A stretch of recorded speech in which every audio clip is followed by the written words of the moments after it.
Hello students, I am Tapan sir, your physics teacher.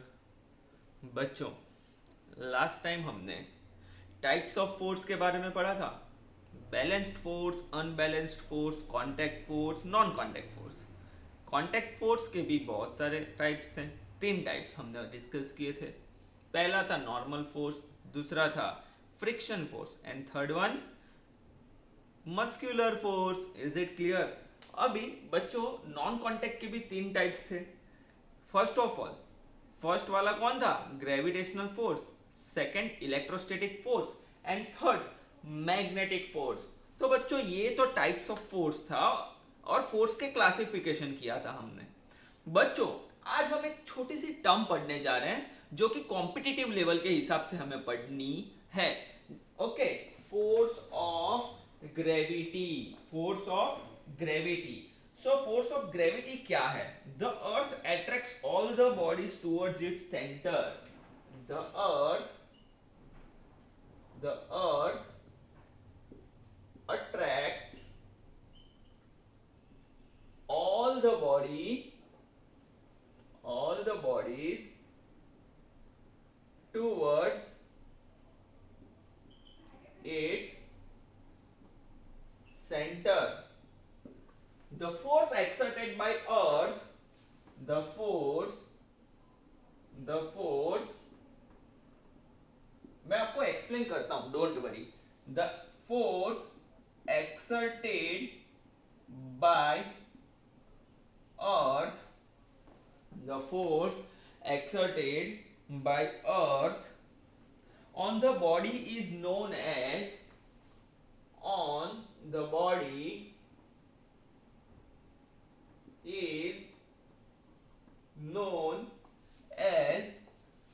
force of gravity or known as force of gravity और wait.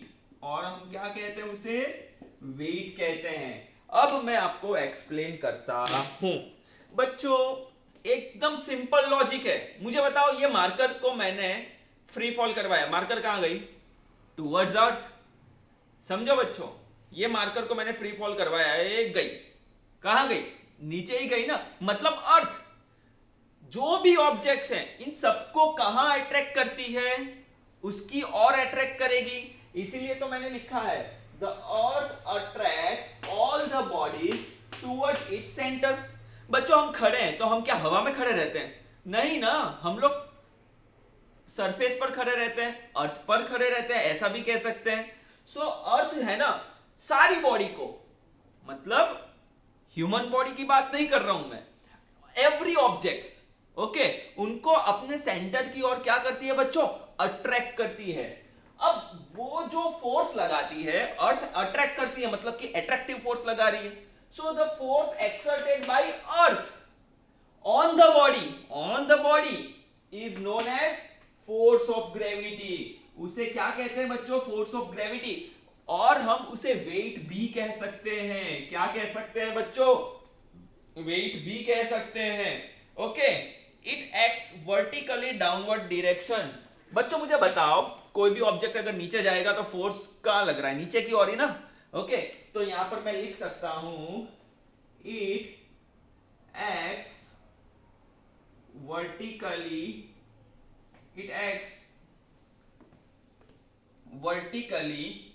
in downward direction। तो बच्चों, मुझे बताओ, अगर मैं इस मार्कर को ऐसे छोड़ देता हूं तो ऊपर थोड़ी ना जा रही है, नीचे ही जा रही है ना बच्चों।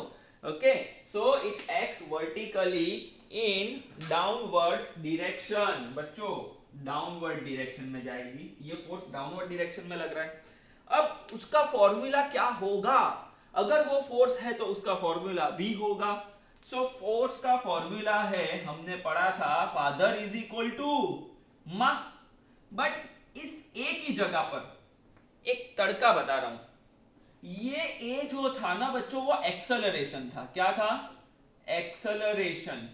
ओके, बट मुझे एक बात बताओ, फोर्स ऑफ ग्रेविटी है, मतलब कि ग्रेविटेशनल फोर्स लग रहा है, तो ये एक्सेलरेशन को चेंज करके मैं एक नई टर्म लिखूंगा, उसे बोलते हैं ए की जगह जी, और इसे बोलते हैं हम gravitational acceleration, gravitation acceleration.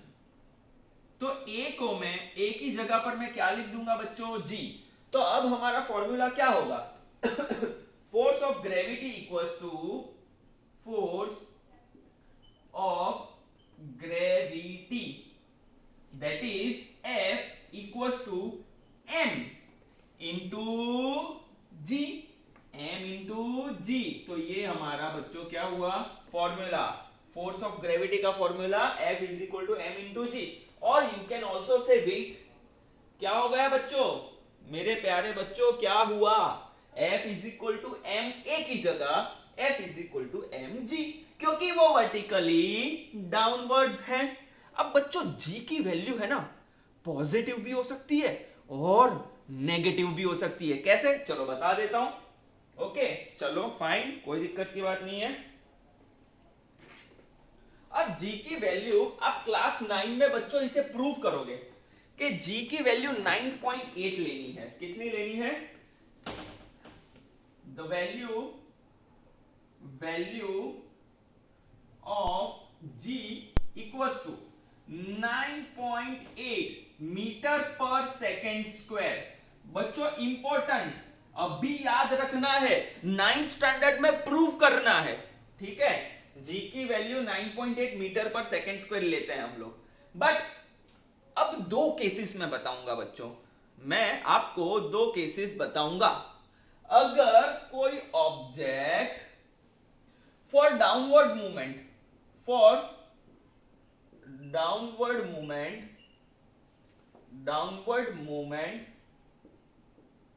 Motion लिख लो, कोई दिक्कत की बात नहीं है।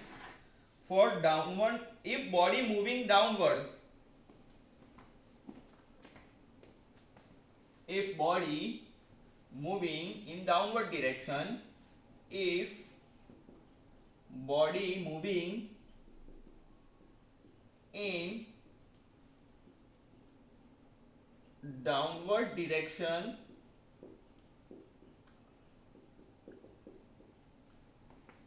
implies, अभी मैं आंसर नहीं बता रहा हूं, अभी मैं लिख रहा हूं, if body moving in upward direction, चलो अब जी की जो वैल्यू है वो डाउनवर्ड एंड अपवर्ड मूवमेंट पर डिपेंड करती है बच्चों। तो आपको याद रखना है मेरे प्यारे बच्चों क्या, कि अगर ऑब्जेक्ट नीचे जा रहा है तो जी की value positive, value of G is positive, okay. But अगर ऑब्जेक्ट ऊपर जा रहा है, कैसे ऊपर जा रहा है, take the value of G negative, value of G is negative. बच्चों ये याद रखना है, ओके ये प्रूफ भी करेंगे आप, आओ 9th स्टैंडर्ड में आपको पढ़ाऊंगा मैं, ठीक है। ओके बच्चों, सो ये हो गया दो सिनारियो, ये हो गए दो सिनारियो हमारे लिए। अगर कोई ऑब्जेक्ट ऊपर जाता है तो जी की वैल्यू नेगेटिव लेनी है, नीचे जाता है तो जी की वैल्यू पॉजिटिव लो, ठीक है ना बच्चों। सो मुझे एक बात बताओ, हमारा वेट, हम जो फोर्स लगा रहे हैं अर्थ पर, मतलब कि अर्थ हमें अट्रैक्ट करके रख रहा है तो वो डाउनवर्ड डायरेक्शन में रख रहा है ना, तो अगर जी की वैल्यू नेगेटिव लेंगे तो हमारा वेट नेगेटिव में चला जाएगा ना। तो नीचे की ओर क्या हमारा वेट कभी नेगेटिव में हो सकता है अगर नीचे की ओर हम लोग फोर्स लगा रहे तो नहीं। इसीलिए तो जी की वैल्यू हमेशा कैसी लेनी चाहिए, हमें पॉजिटिव लेनी चाहिए। इज इट क्लियर बच्चों, श्योर, ओके। अभी हम ग्रेविटेशनल यूनिट के बारे में डिस्कशन करेंगे, ग्रेविटेशनल यूनिट ऑफ फोर्स। चलो बहुत ही इजी है बच्चों, कोई टेंशन लेने की जरूरत नहीं है।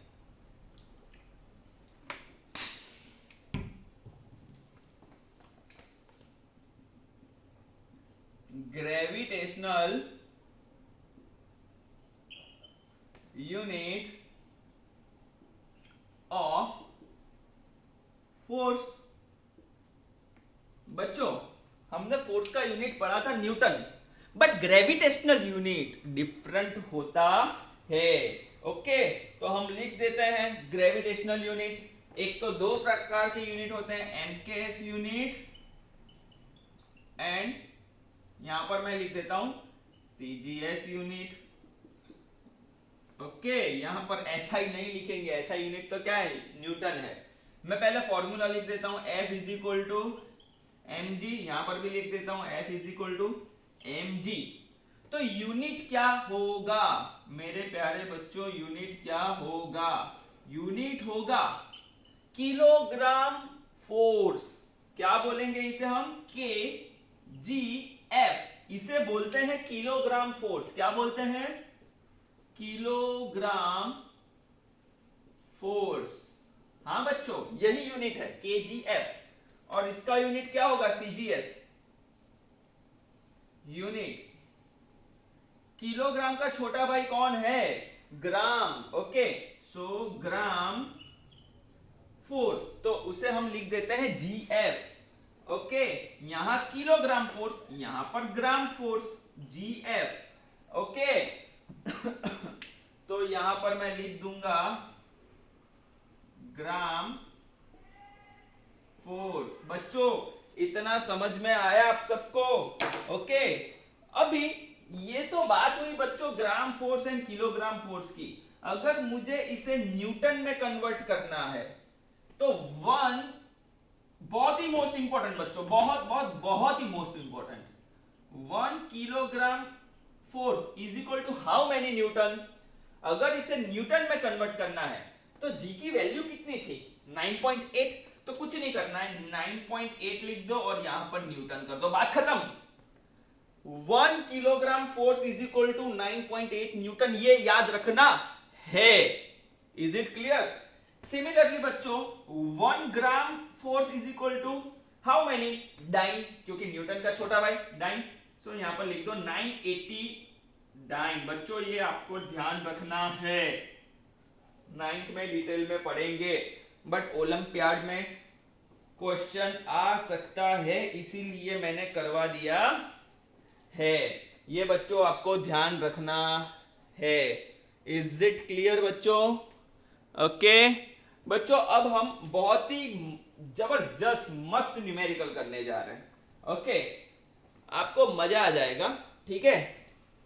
ये आपको याद रखना है बच्चों। मैं इसका स्क्रीनशॉट भी ले लेता हूं ताकि आपको याद रहे, आपको मैं फॉरवर्ड कर सकूं। मैंने ले लिया है स्क्रीनशॉट, ठीक है। चलो फाइन, अभी हम बात करेंगे एक न्यूमेरिकल के बारे में, बहुत ही मस्त, फर्स्ट क्लास। ओके चलो बच्चों, यहां पर हमारा थियोरी पोर्शन कंपटीशन लेवल के हिसाब से और स्कूल लेवल के हिसाब से कंप्लीट होता है। अगर कुछ रह जाता है एक आध छोटा सा टॉपिक तो वो मैं कवर कर लूंगा, बट अभी फोकस थोड़ा कंपटीशन पे भी करेंगे, ठीक है। मैं क्वेश्चन लिख रहा हूं बच्चों। ओके चलो क्वेश्चन लिखता हूं, बहुत ही बढ़िया क्वेश्चन है। अ windmill is pushed by 4 external force. Okay, a windmill is pushed by 4 external force. A windmill is pushed by 4 external force. Okay, as shown in figure, अभी मैं फिगर भी ड्रॉ कर लूंगा, as shown in figure. Okay, the force F required to make the windmill, the force F is required, the force F is required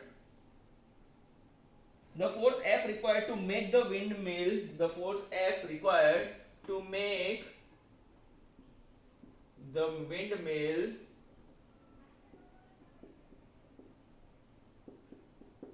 stand still, मतलब कि windmill को rest पे लाना है, स्टैंड स्टिल करना है ये। ओके, स्टैंड स्टिल कंडीशन में लाने के लिए कितना फोर्स, एक अननोन फोर्स की वैल्यू दी है वो हमें फाइंड आउट करनी है। मैं फिगर ड्रॉ कर लेता हूं बच्चों ताकि हमें समझ में आ जाए अच्छे से क्वेश्चन। विंडमिल 2 2 2, ओके, ये यहां से 2 मीटर, ओके, यहां से ये 2 मीटर, ये भी 2 मीटर, ये 1, ओके, इतना तो ड्रॉ कर लिया है।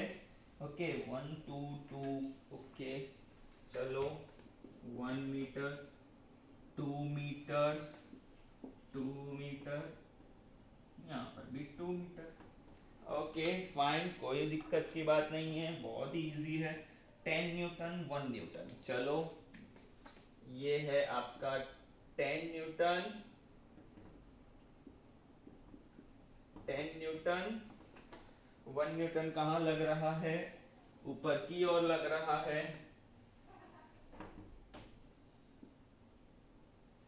1 न्यूटन, सॉरी बच्चों,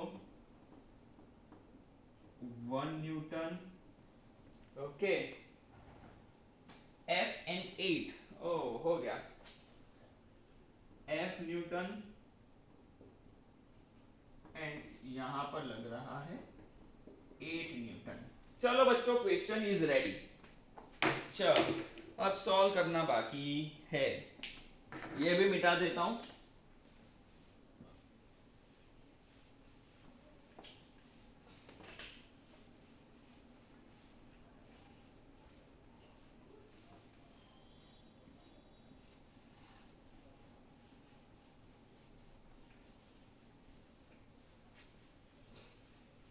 चलो बच्चों, हमारे पास बच्चों एक विंड मिल है, ओके,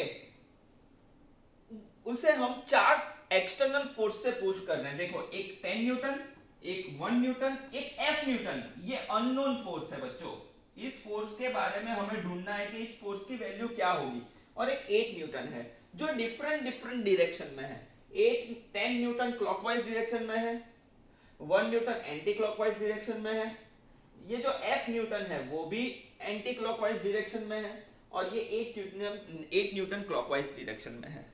तो F की वैल्यू क्या हो, F की वैल्यू क्या हो जिससे कि ये विंडमिल स्टैंड स्टिल कंडीशन में रहे, मतलब कि रेस्ट कंडीशन में आ जाए, ऐसा समझ लो, स्टैंड स्टिल कंडीशन में रहे। तो आपको क्या करना होगा, anti clockwise is equal to clockwise, ये एक चीज याद रखनी है, clockwise is equal to anti clockwise, बस इतना याद रखो आप। तो मैं आपको अभी बता देता हूं,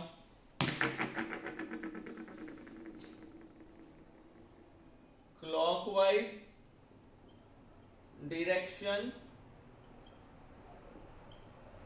equals to anti clockwise direction.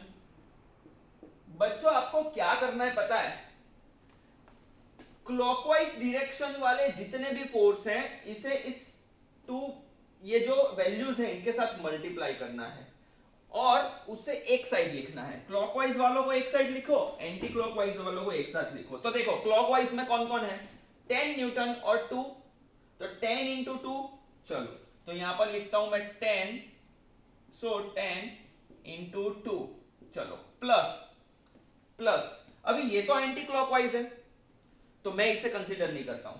चलो आगे बढ़ते हैं, ये वाला फोर्स भी एंटी क्लॉकवाइज है तो इसे भी मैं हाथ नहीं लगाऊंगा। ये वाला फोर्स क्लॉकवाइज है बट यहां पर कितना है 1 metre, so 8 into 1 plus 8 into 1 is equal to, अब एंटी क्लॉकवाइज वाले देखो, तो देखो एंटी क्लॉकवाइज वाला ये है तो 1 इंटू 2, तो 1 इंटू 2 प्लस एंटी क्लॉकवाइज और कौन है, ये रहा F, तो F इंटू 2, तो F प्लस F इंटू 2, तो देखो 10 इंटू 2 क्या हो जाएगा 20 plus 8 multiply by 1 8 equals to 1 multiply by 2 2 plus f multiply by 2 means 2f कह सकते हैं हम इसे।